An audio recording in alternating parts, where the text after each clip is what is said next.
Warahmatullahi. Selamat pagi Pak, bagaimana kabar? Ya, silakan Pak. Saya nama Pak Yana sebagai pengawas SD Kota Makassar dan dikasih tugas tambahan sebagai pelaksana tugas harian kepala UPT SDM SD 12 Bajari 2. Mengenai PLH ini kenapa pengawas atau bukan guru bantu yang diangkat sebagai PLH, ini semua adalah kebijakan dari pemangku kepentingan. Oh begitu Pak ya. Jadi kemungkinan sudah dipikirkan, sudah direncanakan bahwa awalnya yang mau PLH itu adalah yang mempunyai NUK kepala sekolah. Iya betul. Karena kemungkinan yang lebih besar kebutuhan kekurangan kepala sekolah daripada calon yang punya NUK, mungkin kebijakan ini diambil adalah pengawas. Begitu ya. Karena memang dulu sebelum ada NUK itu memang kebijakan dari pusat, kalau ada di wilayah binaannya itu pensiun, itu pengawasnya sebagai Pengendali. ya. Tapi Pak ya, kalau NUK apa itu? Nomor ini kepala sekolah kalau tidak Oh salah. nomor unik kepala Ya, kalau tidak salah itu nomor unik unik kepala sekolah ya. Nomor unit kepala sekolah ya. barangkali. Nah, dan ini sulit ditemukan ya. Bukan sulit karena terbatasnya yang mendaftar sebagai calon kepala sekolah. Betul ya. Ya. Kemudian kebutuhan kepala sekolah di Kota Makassar ini lebih banyak daripada guru yang sudah mempunyai NUK. Berarti tabe ya. Jadi kalau begitu titik lemah atau titik terangnya ini di kebijakan pemerintahan ya. Sebenarnya waktu itu NUK itu yang diikutkan itu pelatihan itu banyak. Banyak tapi lulus ya. Ya banyak, bahkan sudah melebihi yang akan digunakan untuk kepala sekolah yang kosong. Oh begitu ya. Tetapi karena dinamika jalan ada bertambah pensiun, bahkan ada yang meninggal, Betul, ada yang ya. beralih profesi dan lain sebagainya, sehingga yang kosong itu banyak Banyak dan ya. tidak mencukupi calon yang punya NUK itu. Kemudian dana BOS yang cair itu ada namanya gelombang itu memang saya lihat dari Pusat ya. Kayaknya. Jadi kebijakan pusat mengikuti daerah kasihannya. Ya, jadi ada yang gelombang 1, ada yang gelombang 2, gelombang 3 dan sebagainya.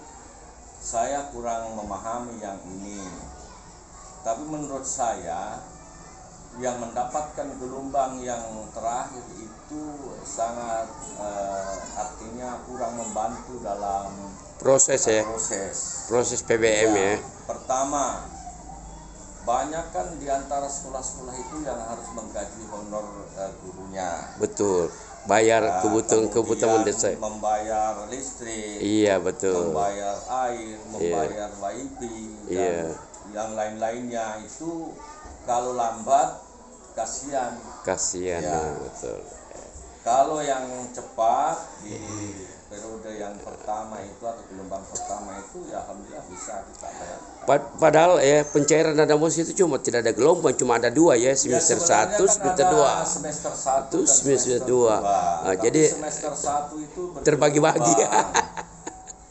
Kalau kepala sekolahnya bisa menalangi dulu, mungkin ada dana talangan ya barangkali. Betul. Tapi kalau tidak ada, menunggu itu kan merasa apa ya? Iya. Kasihan lah gurunya yang terlambat untuk menerima honor itu. Jadi kalau terlambat ya Begitulah kenyataannya ya. Tapi ada yang mendesak dan mendesain tentang adanya kurikulum merdeka. Menurut pendapat Bapak itu apa sih bedanya antara kurikulum merdeka dengan kurikulum 2013? Kurikulum Merdeka itu sebenarnya adalah penyempurnaan kurikulum 13. Oh begitu Pak. Ya, penyempurnaan karena berdasarkan istilahnya waktu, kemudian masa, itu harus berubah sesuai dengan zaman. Jadi saya tidak potong Pak. Jadi pada prinsipnya kurikulum 13 itu disempurnakan dengan adanya kurikulum merdeka ya. Iya. Jadi ada indikator-indikator yang diambil itu dipilih yang esensial. Iya betul. Baru dimasukkan di dalam kurikulum merdeka. Dalam pembelajarannya mirip-mirip di sana. Iya. Tapi ada yang bagus, ada yang menarik kurikulum merdeka. Bagaimana cara kita memberi perhatian kepada siswa dan siswa bisa memahami dengan cara yang bersimbiosis, artinya kerjasama dengan baik antara sekolah, siswa dan orang tua. Ya, itu kan perlu memang ada istilahnya kolaborasi yang Iya, betul kolaborasi. Pemerintah, sekolah, siswa dan orang tua kolaborasi. Dalam pembelajaran ini adalah merdeka belajar, Ya. merdeka mengajar. Ya, merdeka. Dari kita mengajar artinya berdasarkan bagaimana minat anak, bakat anak, ya itu yang kita tingkatkan. Ya. Tapi tidak lepas daripada subjek satuan pengajaran ya. Ya jelas Pak, pada koridornya. Iya. Kemudian ada profil pelajar Pancasila. Itulah yang diharapkan kurikulum merdeka itu adalah menjadikan siswa kita nanti adalah berprofil pelajar Pancasila. Tapi Bapak Wali Kota dalam hal ini dan pemantau selalu mengatakan jagai anak. Bagaimana pendapat Bapak sebagai pengawas sekaligus kepala sekolah jagai anak? Itu sangat mendukung sekali Pak, karena walaupun misalnya belum ada penegasan, itu sudah kewajiban bagi orang tua, sekolah dan masyarakat itu menjaga anak. Iya. Apalagi ini ditambah kebijakan yang sangat luar biasa, perhatian yang khusus untuk jaga anak.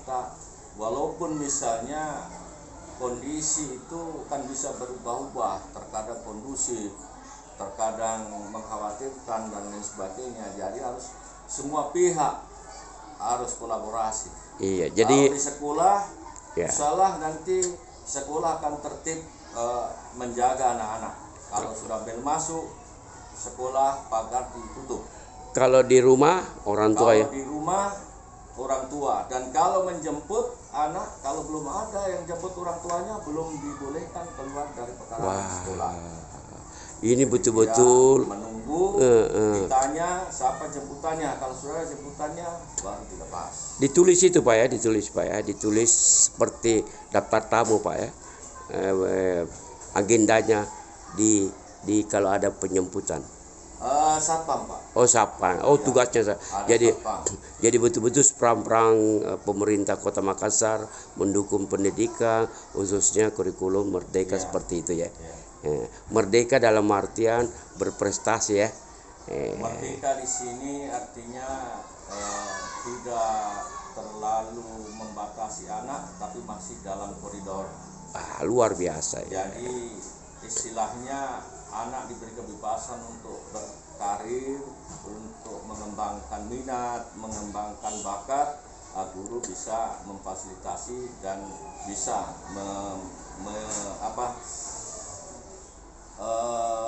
istilahnya apa ya?